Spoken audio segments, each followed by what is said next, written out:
around the room and everyone should introduce themselves. I think that might be kind of a good way to start. Want to start over here? All right. I'm Michelle Spivak. I am a creative director, copywriter at Code and Theory. Sort of. Today was my last day, so I'm not even sure. So you need to build your brand fresh. Exactly. I've been working on it in the background, but I don't know how to identify it. I'm going freelance, I think, for now, but conscious decision. And this is my first hour of freedom. So. My name is Nicole Miller. I am an ACD at The Gate, art director by trade. I'm here to network and build my brand. Excellent. Hi, I'm Karen Adam. I head up new business development at a branding firm called Sullivan. I'm Lauren Kostesky. I also quit my job last week. At Group M, where I was considered their sort of creative director globally for the in-house brand and building their studio, and going freelance after this. So, yeah. I'm Ann Kim, and I'm an account manager at Droga. I'm Annalisa Alba. I'm a creative director at Arnold's. Excited to be here. Good. I'm Jennifer Sudberg. I'm an account director at BBH. I'm Lori Batista. I'm a talent team here at Co Collective. That's so good. I'm Angela Stein. I'm the planner at BBH. I'm Allie Siegel. I'm an Just account manager shut at Anomaly. I'm Abby Weaver. I'm the strategy director at Anomaly. I'm Tucker Dickman.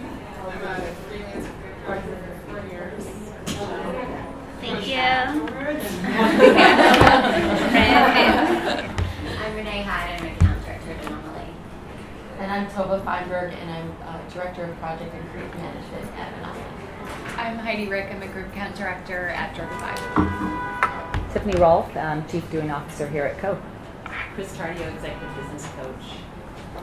Rosemary Ryan, CEO of Co. I think that's it. We all introduced. Oh, there's straight up people, and I'm going to be taking notes. And resident genius. You're going to do more than take notes. My computer crashed when I plugged it in, so just restarting a little bit. So, how many people are here from Anomaly? Cool. The back The lights there. Do you see the two guys across the road in their like Oh bathrobes? The good news is they actually are wearing bathrobes. Sometimes people walk out on those back, or they pull back the curtains. I'm like, really? That's just not what I need to be looking at. I used to work at RGA, and there was we were back to against a wall, and there was always porn shoots happening. So you would see this flash of lights, and of course all the creatives. I work across from the Standard. Yes. I think these guys are actually wanting to watch too. They're actually watching us versus us watching them. They'll get more out of this. Yeah. They have an amazing brand. Whatever's happening. They're owning those roads. Okay. So this is the second of the newly revived Straight Up series. Emma was presiding over the first, which was about negotiating, right? Not negotiating. It was how to be more assertive. Being assertive, yeah. And so if you go to the website, there's actually notes on it, which I have taken note of. So I'm going to be very assertive. Yeah, you've always had a big problem. Yeah, that's a big issue for me, being assertive. No, as Ty said, who's my partner, he said, Rosemary, I read that book, Lean In. I think you need to just lean back. That would be awesome. Anyway, so this is really about building your personal brand. And it is something that I think all of us struggle with. I mean, Tiff and I think probably Emma included, have probably not taken as many advantages of building our personal brands as we could have, and we want to make sure that you learn from our mistakes, and then also just realize how fabulous it is and powerful it can be, not just for you, but for the companies that you work for. And we actually brought a special. In the future. We brought a special guest. Yeah. This is Chris Tardio, and she is an executive coach. She has her own consultancy and helps a lot of mostly women. And I've actually worked with her recently when I was having some challenges over which things do I decide to do. I'm also becoming a mom. What is this gonna do to my whole world? And she kind of helped me realign some priorities and things. So I had never actually worked with a branding coach or anything like that. So we thought it'd be great for her to be here and give some sort of free advice as well. Yeah. Cool. So this is an interesting little anecdote that we have. So, I don't know if you all know Cindy Gallop, pretty good at building her own personal brand. I one time received an email from her, and I know her from going to events and things like that, but it was just this email. The subject was, "Please do me a favor." It was very mysterious, and this is I took a screen grab of it. It says, "Please read this from Farrah Bostic." And it was an article, and it was about how, why are so many conferences like Create Tech, etc., why are there no women there? Why aren't we bringing women into that? Why aren't they speaking? Where are the women role models out there? And then there was a response, she said, from Nancy Hill, and she said, read that. Nancy Hill's in charge of the 4As, and she's also in charge of Create Tech. And her whole response to it was like, you know what? I thought that would be an easy thing for me to do. I went out, I asked women to be a part of these things. They say no, or they cancel. I don't know why women are doing this to each other, the world, etc. So it's an issue. It wasn't just we aren't finding the women. There's something about women not taking up those opportunities or reaching out and wanting to do them. And then Cindy said, and then please tweet this. So she actually wrote for me what I was supposed to do. It says, at Nancy Hill, at 4As, I would love to speak at Create Tech 2012. Thank you. So I did exactly what she said. I followed this little path, and I wrote to Nancy, tweeted it, and I spoke at Create Tech a couple of months later. And it was just, I think, an example of we need more people that are helping us have these opportunities. But not only that, we need to take those opportunities, when they come to us, and not say no, and find those opportunities for ourselves. And this was, I think, we need more Cindy Gallops under our asses, sparking us to do things like that. And then how do we do that with each other? We need your FaceTime passwords. Oh my God, why? Probably. She's her. I don't even surprise me. She's like, hey, I heard you talking about me. I track my brand. And But if you think there are some women who are really very good at building a strong personal brand, and they have a couple of things that they do well, and I'd love to hear your kind of perspective on this as well as we go through. So, Ariana, I'm always amazed at how she is always where she's supposed to be, having the right conversations with the right people, interviewing them on stage. I've happened to be at a lot of those places. She says pretty much the same thing all the time, so she doesn't feel like she needs new content. She has a couple of things that always get picked up, like "sleep is the new sex" was her regular tagline for about 3 or 4 years. And she is fearless, and her whole book was about being fearless. That's her kind of personality. That was what she was communicating, and she always brought the subject back around to that kind of fearlessness whenever she was on television, on stage. Cheryl, I guess she decided she had to build her own brand, which is a big part of why she probably wrote Lean In. I mean, before that, she'd definitely been on the circuit, but I don't think she had a kind of clear, defined brand voice that was coming through. With Lean In, that's pretty kind of opened up all kinds of opportunities for her. Probably also the opportunity to run for office one day. People are speculating, which I suspect is likely true. So I think she's thinking about not just where she is now, but where she might want to be moving forward, and how it can help her both now and in the future. And then Marissa also, certainly when she was at Google, was very much out there on the circuit. She seems to have kind of taken a step back since she was at Yahoo, to be honest. I'm not really sure why. Maybe because she's probably really busy. But there was a time when, Cheryl and Marissa were always on the same stage together, partly because they were one of the few women who were actually working at Google and those kinds of organizations. But they both had a really big, presence. The story that she always told is how she worked out why to go to Google and not to go to, which at the time was 7 people, and not to kind of jump into some bigger job. And then it all became about what success looks like and how you kind of define what success is for you. So she had her theme that she was constantly talking about. And these women are not just on stage in front of other women. These women are on major platforms, on major stages, all of the time, talking about those very important subjects. And their beliefs actually seep into the organization. I have a friend that is at Facebook, and the values that she had actually are now instilled across the organization, what she believes she can do there as a woman working, and so it's interesting that it isn't just about themselves, that it actually, you see it affecting the entire structure of the company. She told this amazing story, Sheryl Sandberg, about, I think this may have been when she was at Google before she went to Facebook, but anyway, the story was how a lot of the women who were working for her basically said they didn't really want to work for her anymore because they felt like it was a 24-hour job, and that they felt like they had to reply to her whenever she emailed. And the way that she worked was she would go home at the end of the day, be with her kid, then she would start working again at like 11 to 2 in the morning. So what she decided to do was she'd send all those emails, but they wouldn't actually leave her box until 6 a.m. or 7 a.m. the next morning. So she managed to carry on working the way she wanted to work, but without making people feel like they were forced to somehow respond and reply in real time. One of the things you said about Ariana, which I think is true, is that she tends to say the same thing in slightly different ways, and I think that's one of the things that we'll talk about probably later in terms of personal branding. Particularly creative people, as you all are, believe that you have to be original all the time. You don't. Once you have your personal brand, it's like, take a deep breath, right? It's kind of a relief. You don't have to be.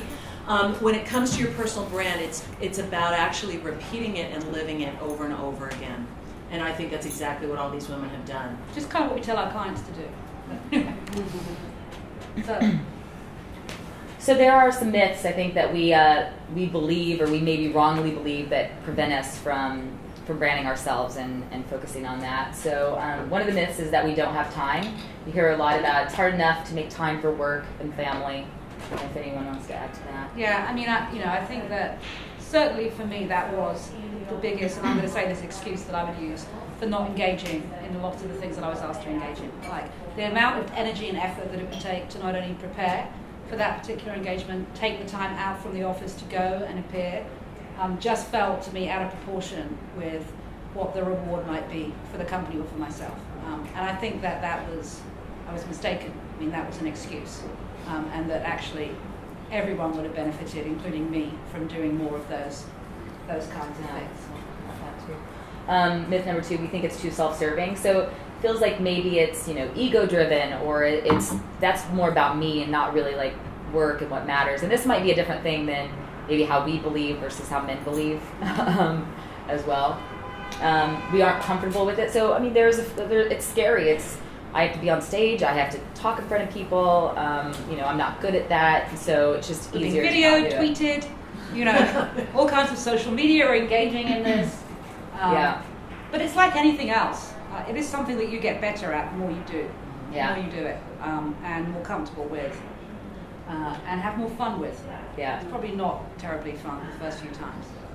We think it's a nice to have. So we think it's like sort of an extra. It's like if I don't do it, if I just focus on the work, it's fine. Like it's great if I do that, but it's not really like affecting anything. But all those are actually, untrue. So actually the idea of not having enough time, it actually can give us more time. Like when we are clarifying our values, what's important to us, which things that we want to do in our lives, it actually lets us focus and make time for the things that matter, and also realize what things you need to stop doing. So I think that's a better way to look at it. We now know which decisions to make based on a brand that focuses us. And I think it helps you get clearer about what your business's proposition is as well. Yeah. Because, I always find that when I go and do those things, I'm always finding other examples in the world of things that actually make that proposition more true or more believable. And I use those when I'm with clients or prospects or people I'm hoping to hire.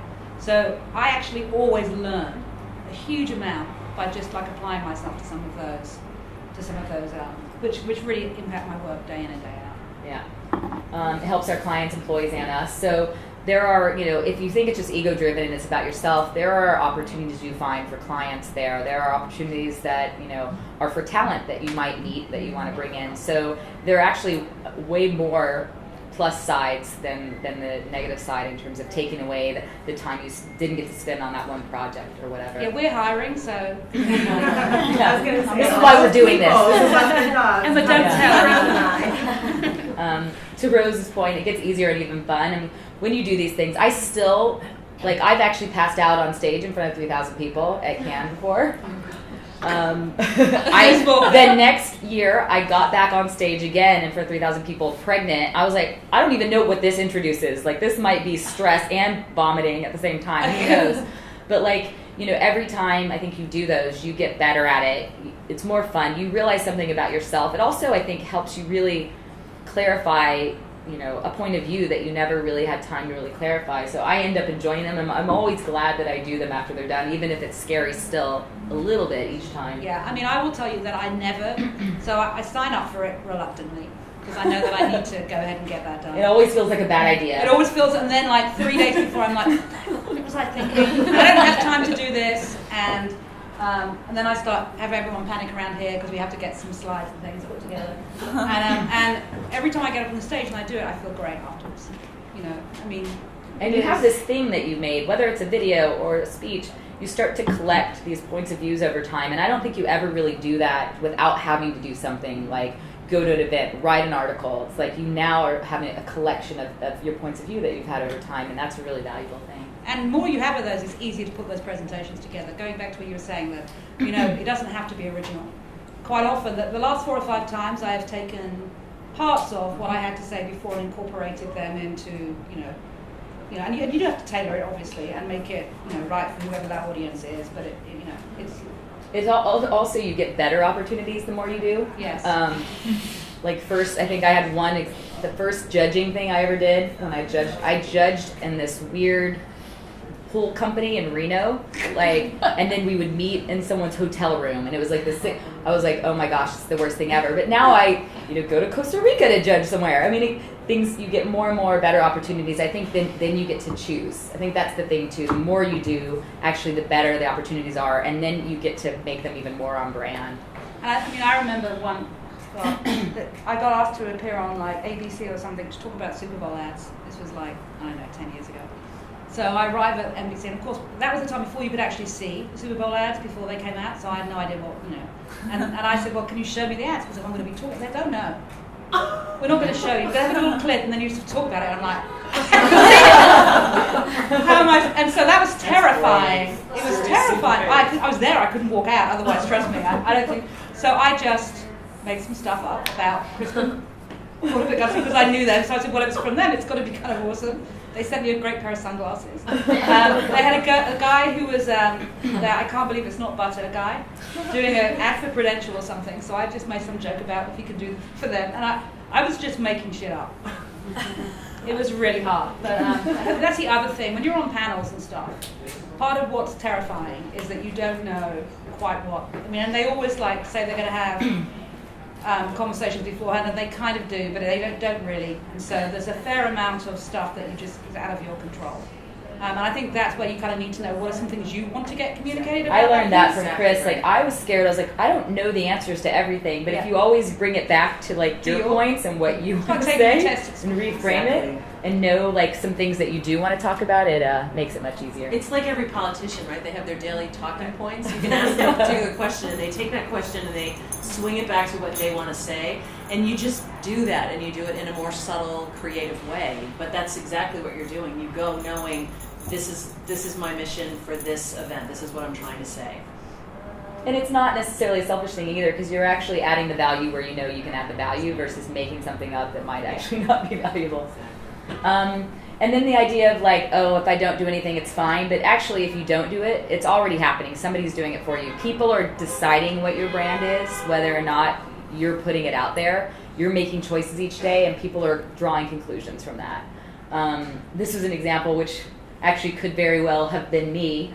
But the creative director, a friend of mine, she said, I quit. One of her employees said, I quit because I don't want to grow up to be a workaholic creative director like you.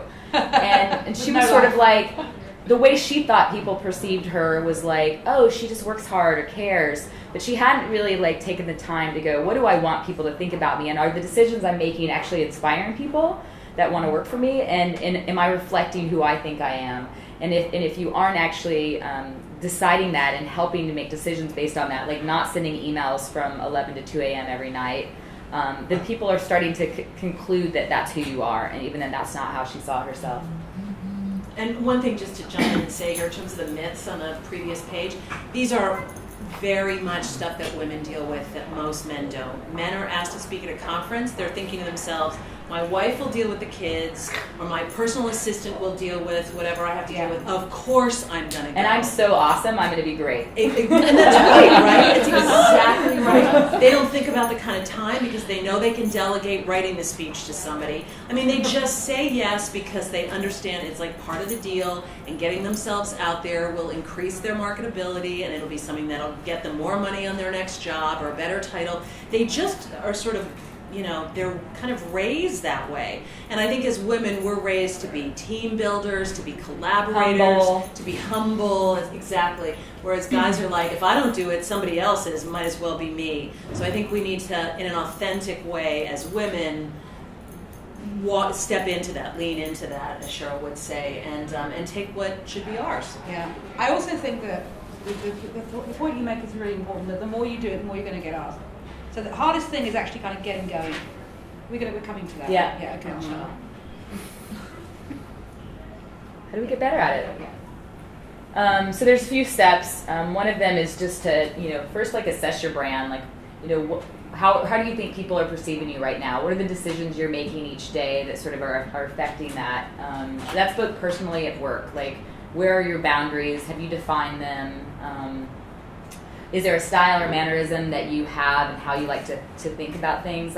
Even just how you might approach speaking or writing. I know when I first would write things, I would think I had to write in a way that was professional article. Yes. And I realized that I will never be that, and not comfortable, and I struggled through things. But when I was hey, I might cuss, I'm more free flow, I just say whatever. When I allowed myself to be that way, it was way easier for me to say yes to things and to contribute articles. I didn't have to try to do a thing that I thought was what I was supposed to do. Yeah, I think finding where your real passion lies.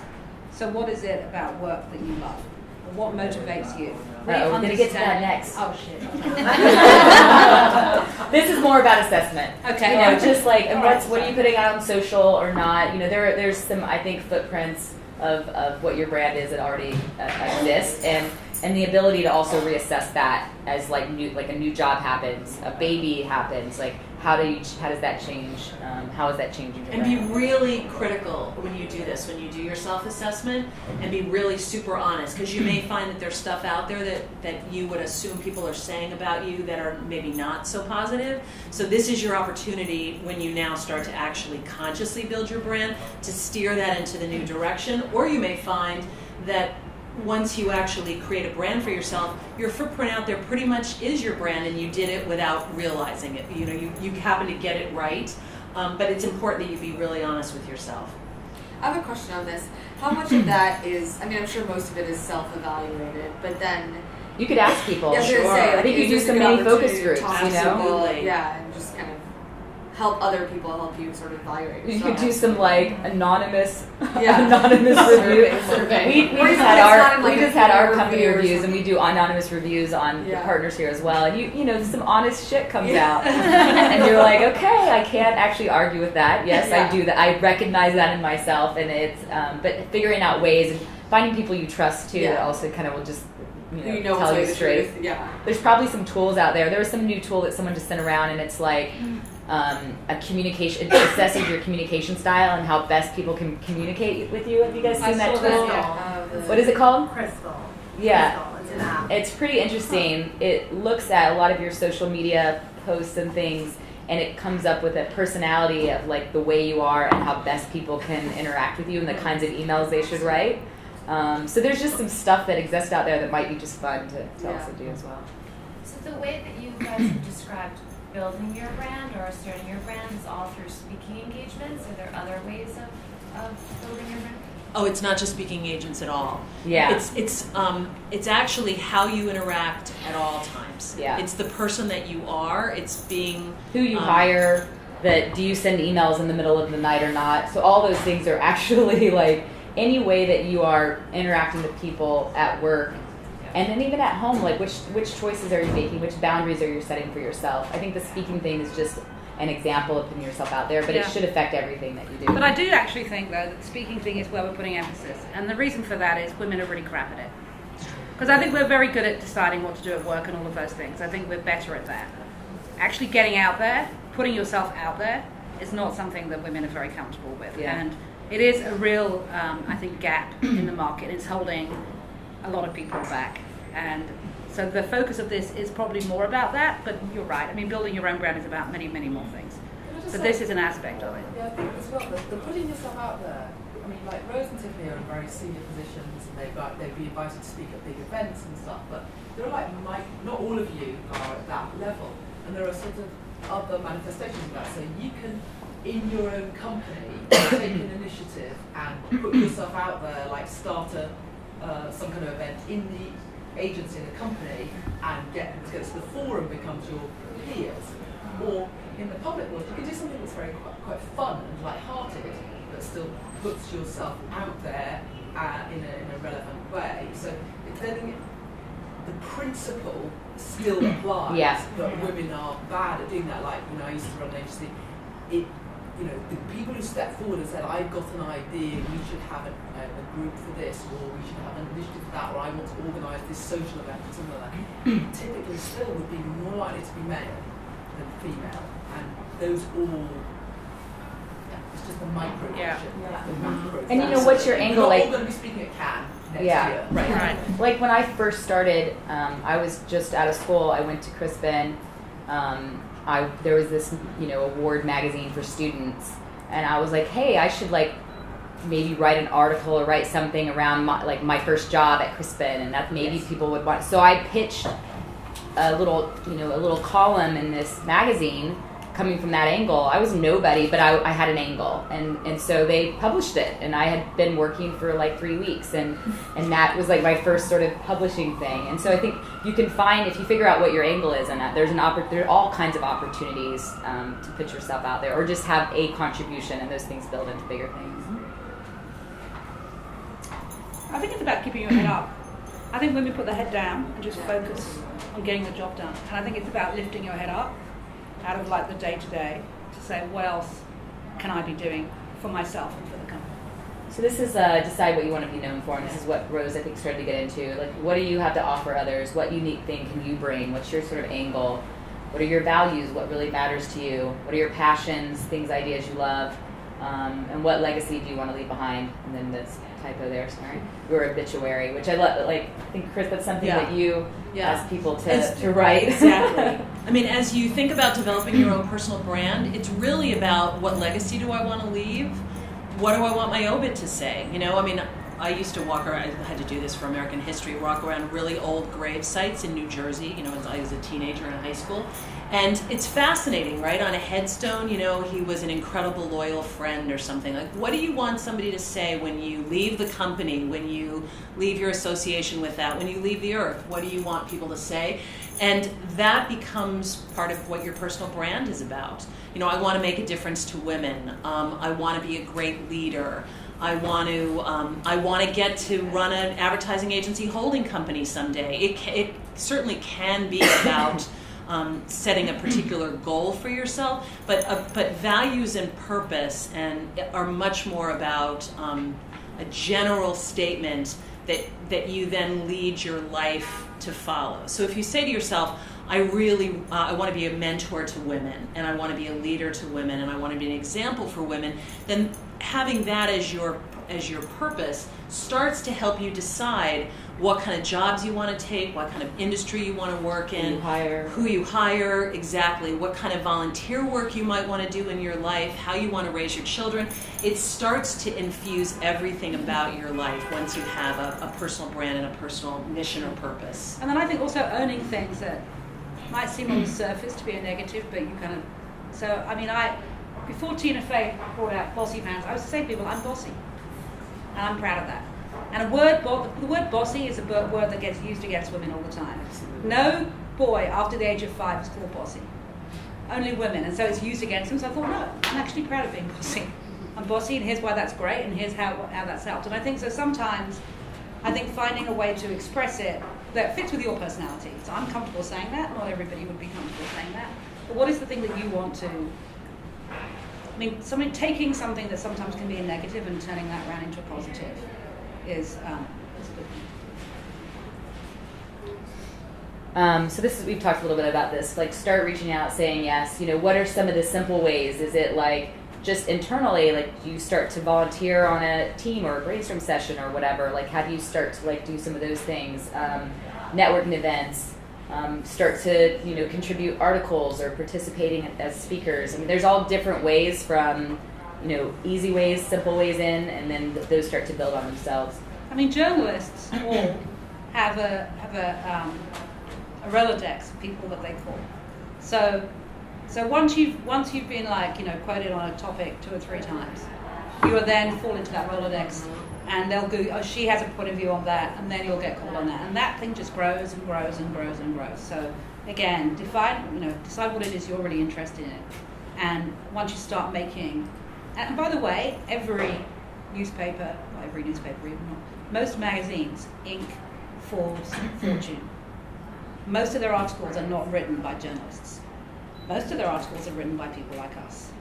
They outsource huge amounts of work. Now they edit it and they like, but there's more opportunity now, I think, than ever to actually find your point of view and your voice. And it's almost just like expected now. Like, you hire people and they sort of have to.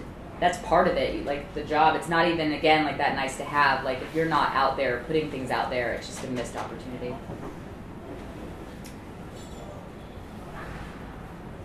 And then it's about, once you sort of define that, how are you brand consistent? You know, so you start to make decisions at work and in life that are on brand. So how late will you work? What engagements do you go to? What job opportunities do you do? What kinds of people do you hire? I mean, you gave me a good, so I came to Chris, like, not really even thinking about the brand thing. What I was realizing is I was getting these opportunities, but it felt overwhelming. Like, there were all different kinds. I didn't know which ones I should do, and I felt like I was getting pressure when I was there to, like, be the smartest person on the panel and answer everything. And when she just was like, you don't have to be and know everything. Just focus on what you're about, what matters to you. And as I was starting to do that, and also enter a new phase of being a mom, all those things started to just crush me a bit. And I was like, I don't know how I'm going to handle all this stuff. And so she helped me get really focused, and I think made it easier when you realize that you can take on a lot more when you know exactly what you're kind of trying to do and get out of it. And that was something I learned from Chris that was really helpful. When you've got a lot of incoming, if you have sort of an easy screen to put over all of it that says, oh, well, clearly I wouldn't do that, I wouldn't do this, I wouldn't do this, because that's really off my brand message, and that's not my area of expertise or what I'm interested in leaving as a legacy, then it makes it really, really easy. And then you focus on the things that do enhance your brand and are the things you want to be involved in. Because I think I had said I didn't have a problem with saying yes. I was just saying yes too often and yes to not all the right things. And I was like, I don't know what I'm doing. I'm like speaking at this tech conference one day and this other thing, and I'm saying yes to judging all this stuff, and it just wasn't right. So be careful of saying yes without having your brand first is all. And I think that was our last point. So now it's open. You can ask questions and come back to anything that you guys want to talk about. Did we answer everything? I have a question. Yeah. I think Emma hit a great point in regards to that. Some of us aren't necessarily at that senior level. You're sort of somewhere in between. And with that, I would suppose that I think a certain amount of brand evolution needs to happen as your career evolves. What are some tips to sort of help that transition, or how would you suggest sort of going about that? Because I think what's relevant when you're on one end of your career versus what's relevant as you grow, and even what your values are, do evolve and change a little bit. I'd argue that your values change too much. They're probably going to stay within what is comfortable for you in terms of what you would state your values as. And I actually think it's great to start to think about your personal brand when you're very junior in your career.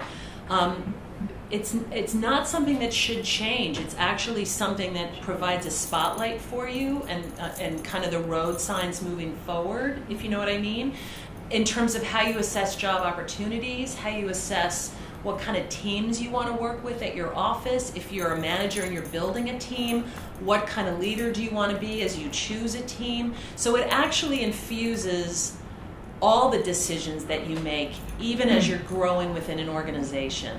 Does that make sense? You've put the phrase "put yourself out there" quite a bit.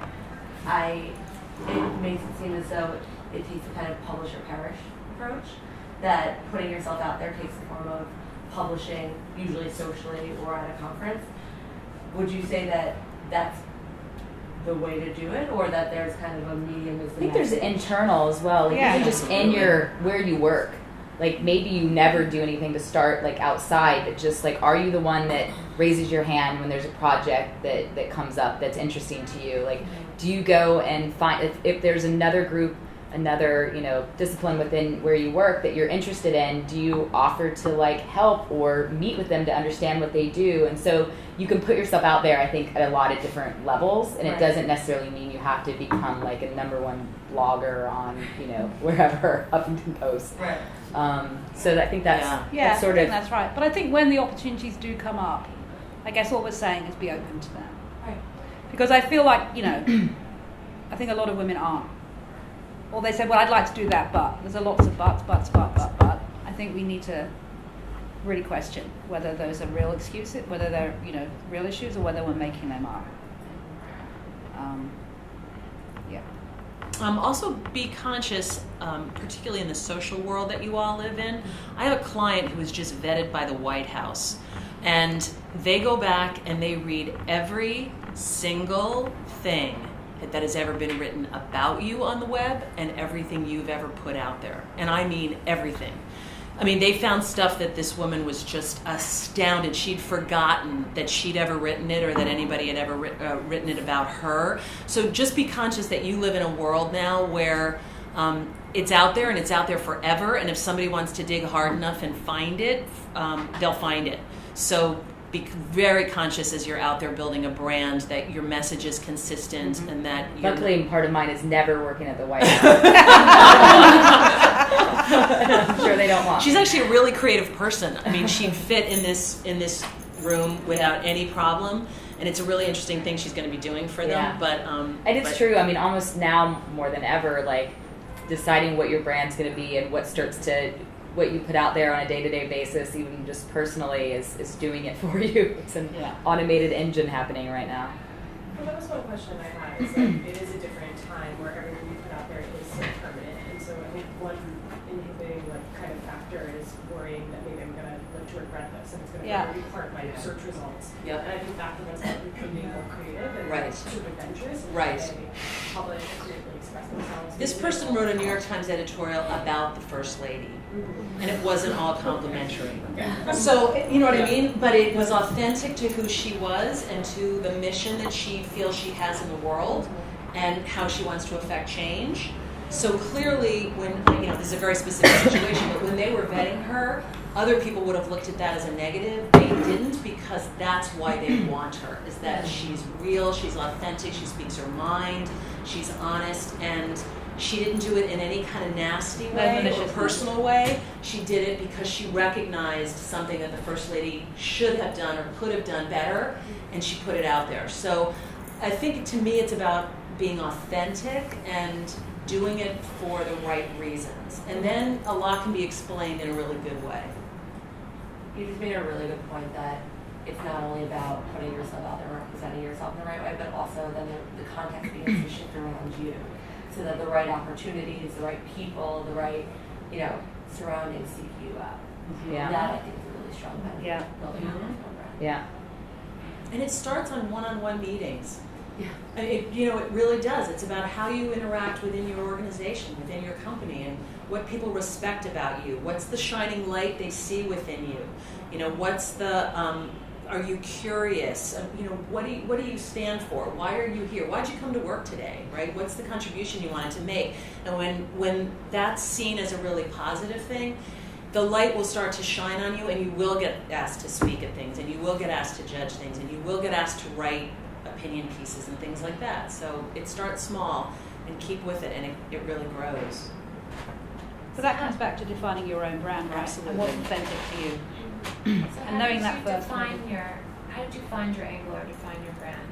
Did you do a brand book or a sizzle reel, or like what? How did you decide what words were like using Fosse, or I don't know what they were, but how did you define it?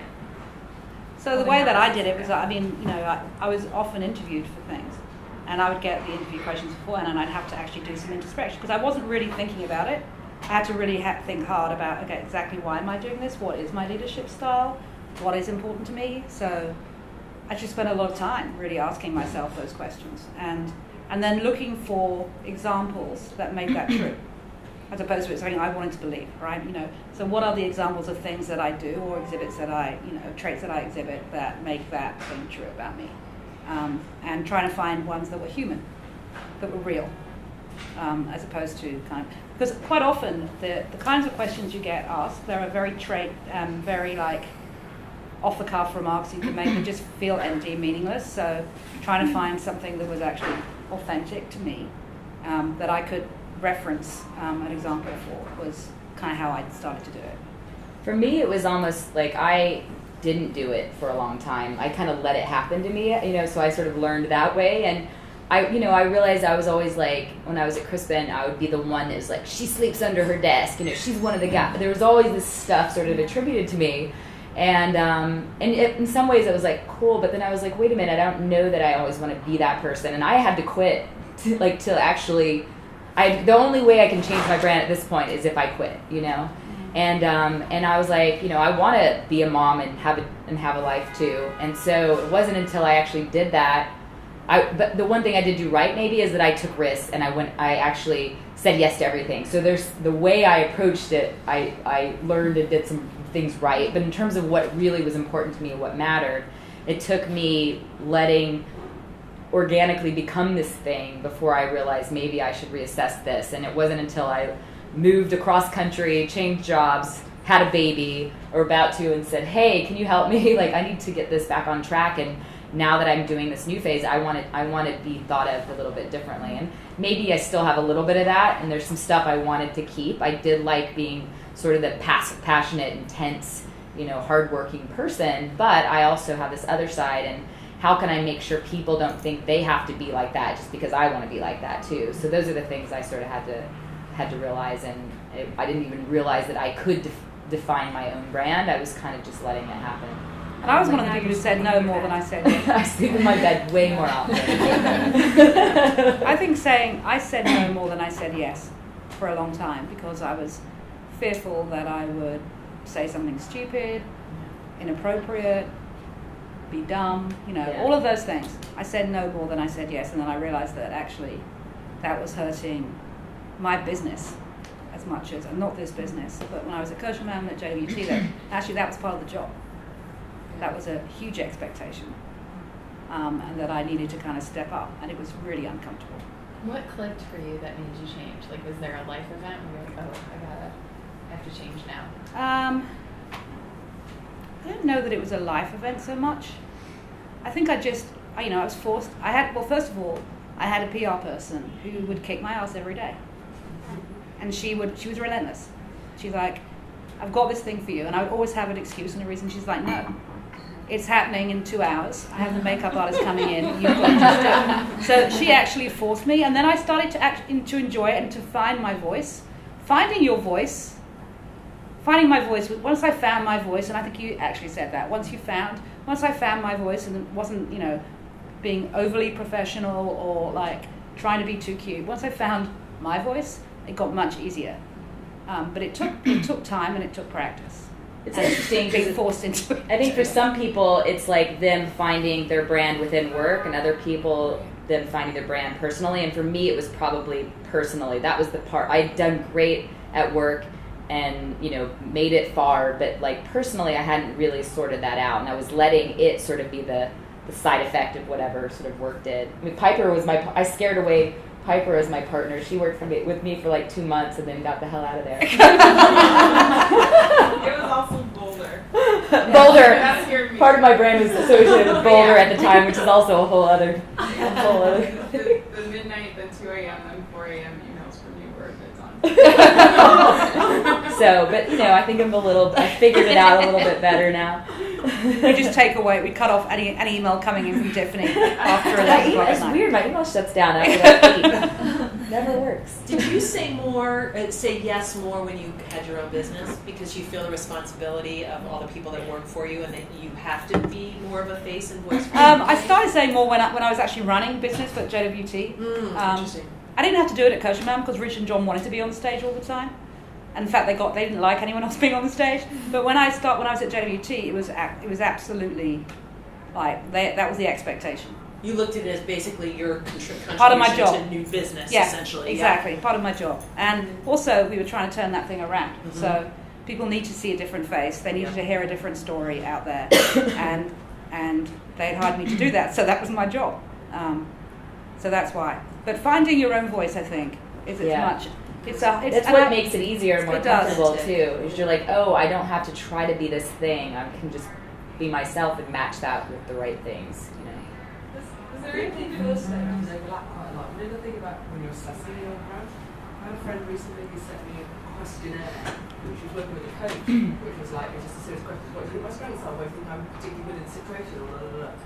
Which is basically just auditing people who knew her well and getting her views. And I was thinking, if you have 10 people who know you pretty well and you ask them for honest feedback on what do you think my most prominent values are, what do you think my biggest strengths are, what do you see me very passionate about, if they do know you well, you probably get a lot of really good raw material to choose from actually. Like you don't, because I find it impossible to sit there and go, what am I about? But you start bouncing off other people and they know you. So I don't know, that would be a bit.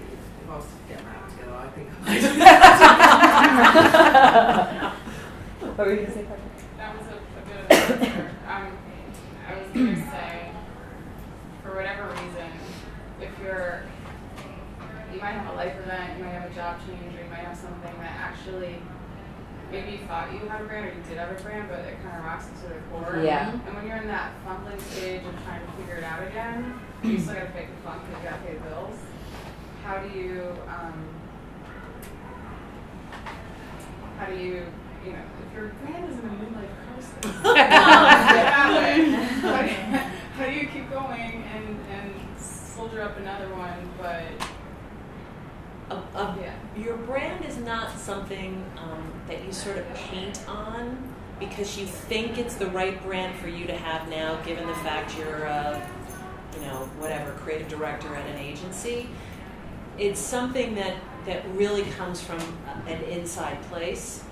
And how I would look at it is if you hit a challenging time, you actually find maybe a strength that wasn't part of your original brand, and it now becomes part of that you're stronger than you thought, that you're more capable than you thought, that you deal with challenges in a better way than you ever would have thought you could have. So to me, it actually, it helps galvanize and adds color to the brand, as opposed to having to say goodbye to a brand and start rebranding yourself.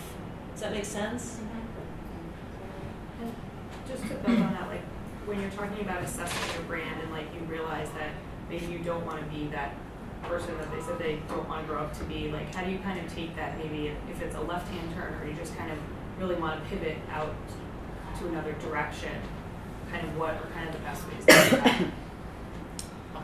I'm not sure. Do you mean like what decisions? How do you start to make decisions? Yeah, like I think you have to pick a couple of the things that really maybe represent that.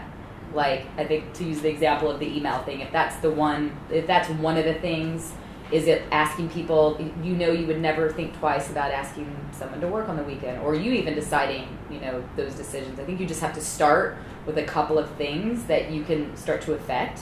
And then you work towards where you want it to be. Like plan, okay, I want to be here and I want to be like this. But for now, if I just change these two things, I think that will get me there, Hopefully you don't have to like make a total dramatic, like quit your job type thing before.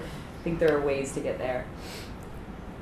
Does that answer? Yeah, I think you break it down, like you say, and it's almost like writing to do this, and you know all that stuff about how if you write it down, you're much more likely to do it than if you don't. And if you tell someone, set some rules, Say, you get it worked out, and you have a close friend or a colleague and say, okay, so what I'm going to do is I'm not going to work on Saturday afternoons, and I am going to meet 10 new people that are in the industry that I never met before by the end of next month. I think it's like any resolution too.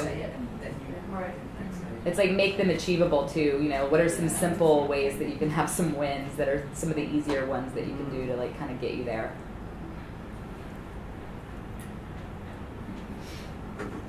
There's a brilliant saying about how, I can't remember who how to change successfully. It's something like start immediately, do it flamboyantly, no exceptions. Yeah. I also think in the midlife crisis thing, then kind of going back to what Emma was saying before, do that, write those questions and ask your friends. And then basically what you'll find is that there are some things that are core to who you are that you kind of knew, but maybe you were losing sight of or, questioning. I mean, it's amazing what they will tell you and how affirming that is, and how galvanizing it is. And being clear, like even though you make those decisions, communicating that you don't expect that from other people, especially if you are sort of if I do want to work this way, it's like I don't expect you to do that, and so I think just actually communicating with people about how you are versus how they might be is another way to think about it. One thing about public speaking, just to say, because Rose has been talking so much about public speaking, which obviously is great when you have the opportunity to do that, and yes, you should say yes. I had a great public speaking coach that was working with a client of mine who was about to give a huge presentation. And she said something that I'd never really thought and made a ton of sense to me. She said, when you're giving a presentation, the audience wants you to succeed. Yeah. They do, and they're looking for things that, like whether it's a story you start with or whether it's something that just starts to bring them along. They want to go on a journey with you. They want you to be great. They want to leave the auditorium or the conference room or whatever it is thinking, God, I just learned something, or oh, that was really inspiring, or that was really great. They don't want you to fail. So going armed with that as knowledge, I think really helps you get past the jitters, gets past the, why am I doing this and this is so hard. I actually want you to be great. But I think what's really interesting when you talk about owning your voice and trying to be someone else, I think as I've managed people along the way, we're always so stifled by being perfect. And that's where we start to stumble. And the women that I admire, Sarah Thompson, you guys know her, she's just her. Yeah, she found her management style. She jokes a certain way. She just doesn't.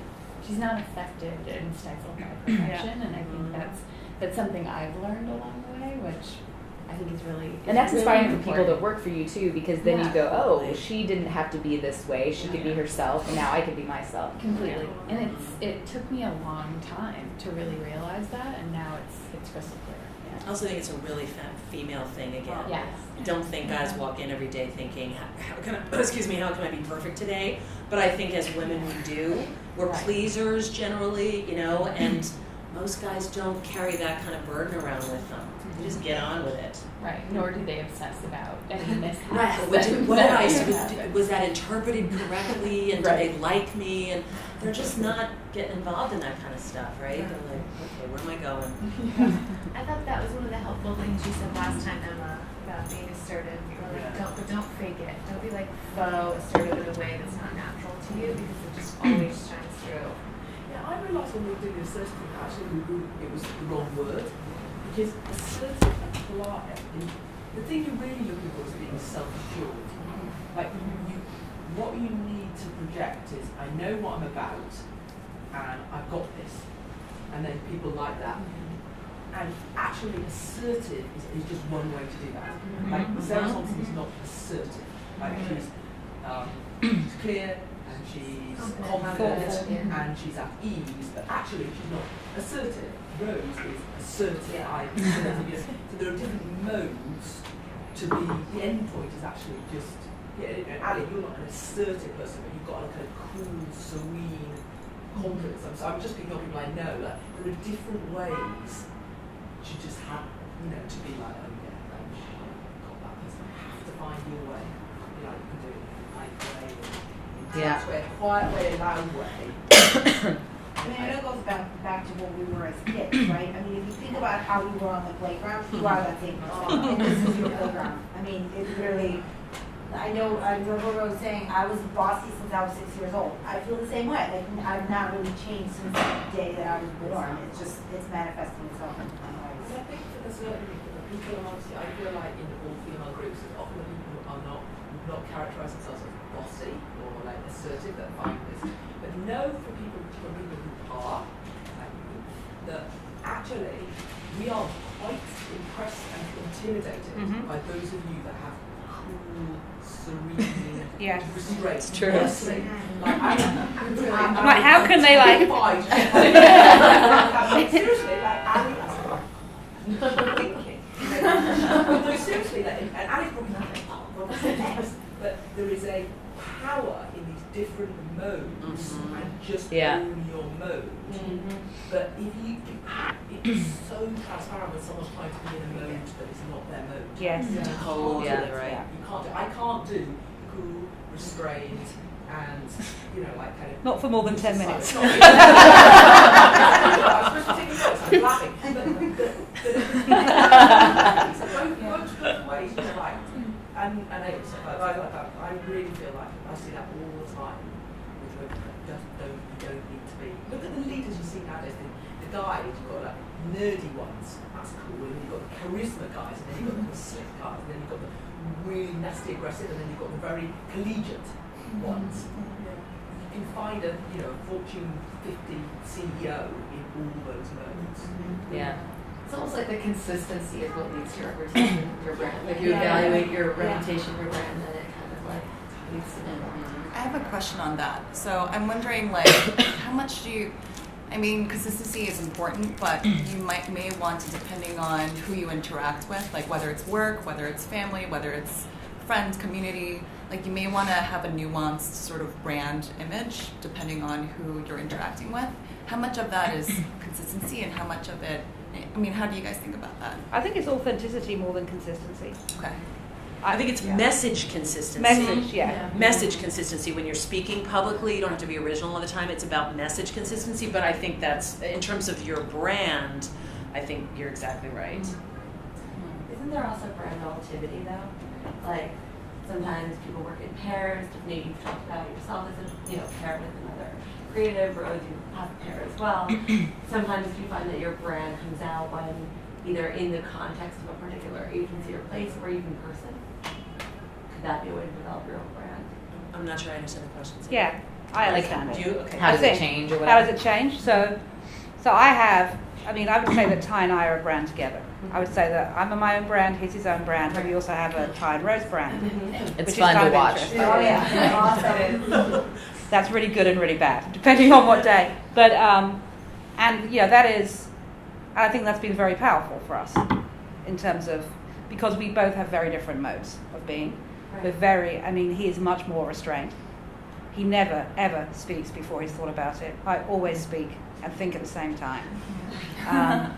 But we usually are in the same place about things, and we're able to finish each other's sentences. And clients find that really comforting because they have both modes. So that's a very reassuring thing. When we're not getting on, that's never very good. But for the most part, it's I don't think I change who I am. You probably play up or down certain parts of your brand depending on who you're with, And on the rare occasion when Ty's really pissed off and is showing it, which is quite, even I know it was no, but you wouldn't know unless you knew him well. I know what's happening then, and then I'll then move into a different mode. Right. And with me, he'll know when I'm like, I've come to the end and there is no more, and then he'll move into a conciliatory mode. So that's just things we've learned about each other, and signals we are either ascending consciously or unconsciously. So, but that's also about knowing each other and like who those people are. Before Ty and I, so this is a really interesting thing that I totally recommend people who go in business together do. So before Ty started at JWT, Ty and I spent 2 days together with a coach, off-site, really getting to know each other. The good, the bad, the ugly, what he could count on me for, what he really needed to watch out for, vice versa. And then we played all these scenarios. So here are like 25 things that might happen. And what are we going to do? Let's decide before what our response is going to be before we're in the heat of that moment. And then we had a couple of behaviors that we put in place. Like we're going to meet at 3 o'clock every day, regardless of what's happening, for 15 minutes. Everybody in the company knows we're meeting at 3 o'clock every day for 15 minutes. Because it was a culture, not I don't think consciously, which was divisive, right? And we said, look, we're going to be together and we're going to remember to worry about what's important, not just what's urgent. And it was, I will tell you that every single one of those scenarios, bad things that we, said might happen, every single one of them played out. And we resolved them. We knew exactly what our response was going to be. And it was very powerful.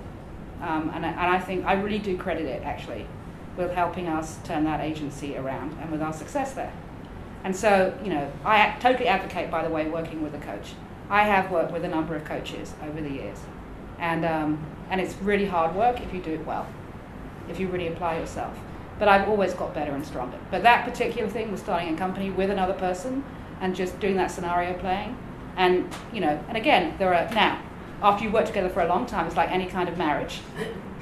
You start to get into bad habits and stuff.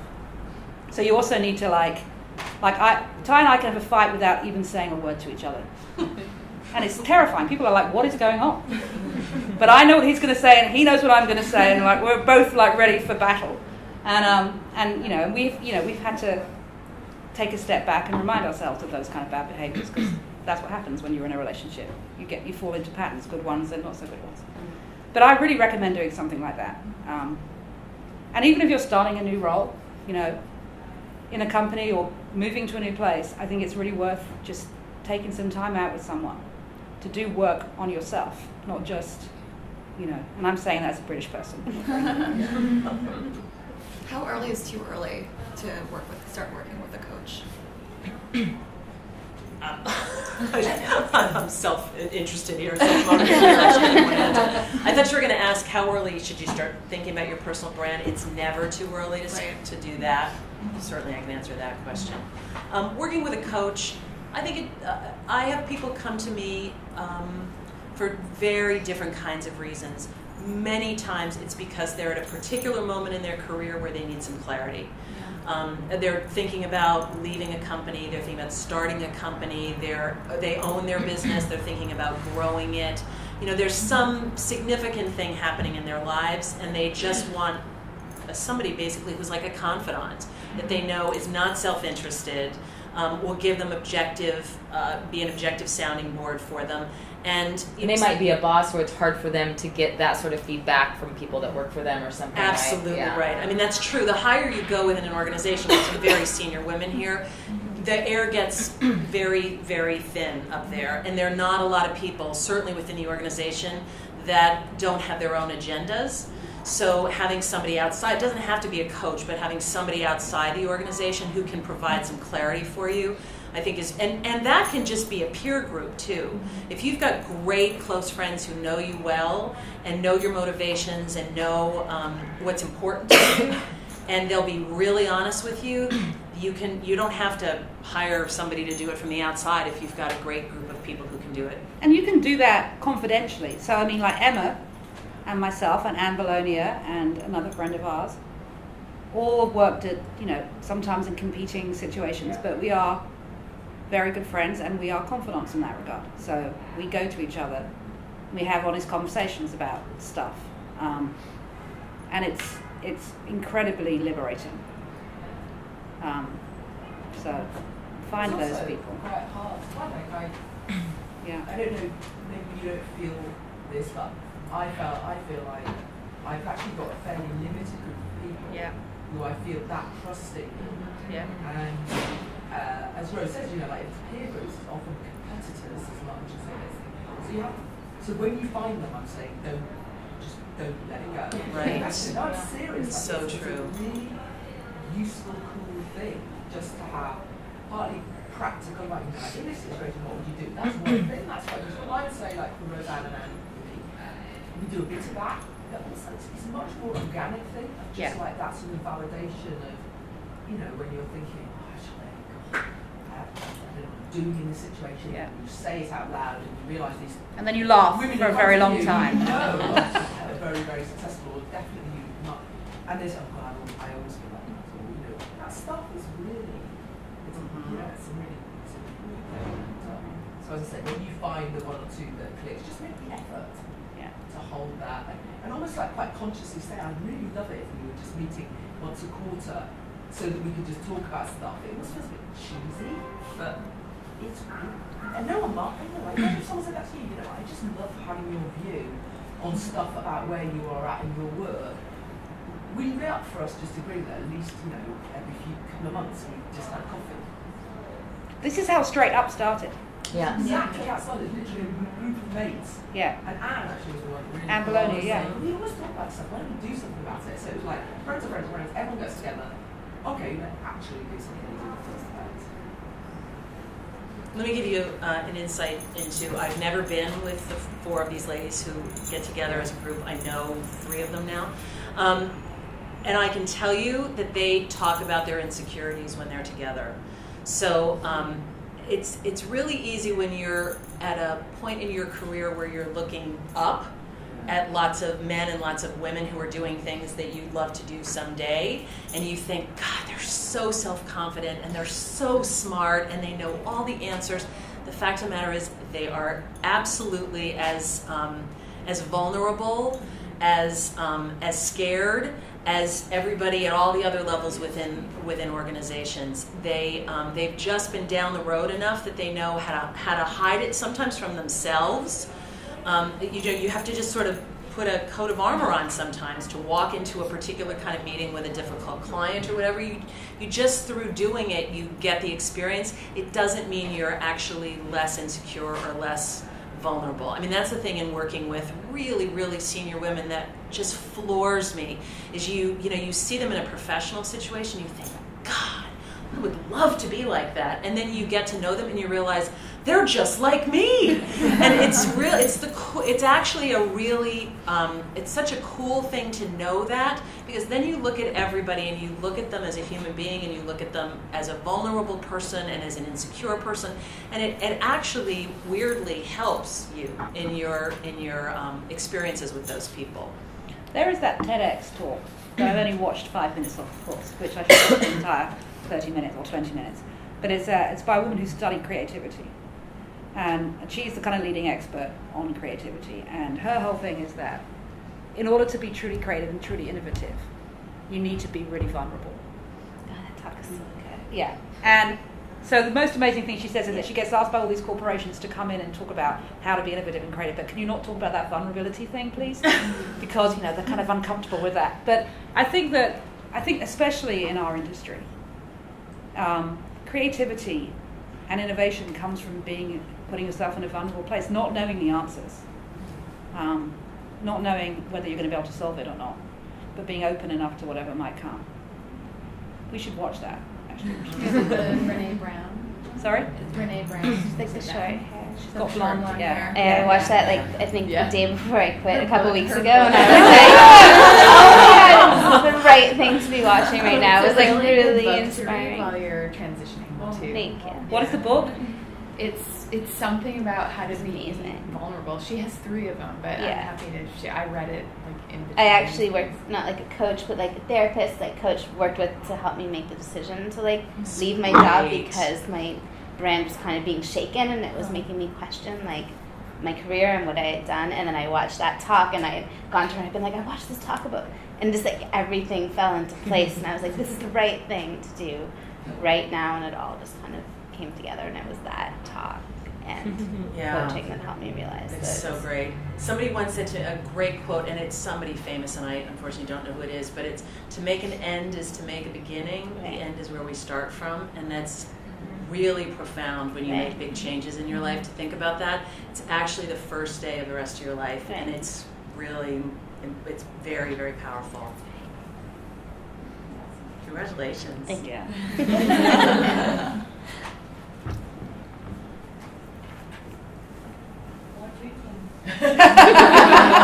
That's also very helpful. Yeah, right before you do any sort of speech or anything, just drink a lot. Not the night before, not when you have an 8:30 presentation the next day. So, thank you guys. Yeah, thank you. Thank you very much. So we'll publish this and Emma's notes. Yes, actually, we'll include that. We'll include that link in there. And please, help yourself to lots of food. wine, and we should continue the conversation. Thank you all. Thank you. Thank you. Yeah.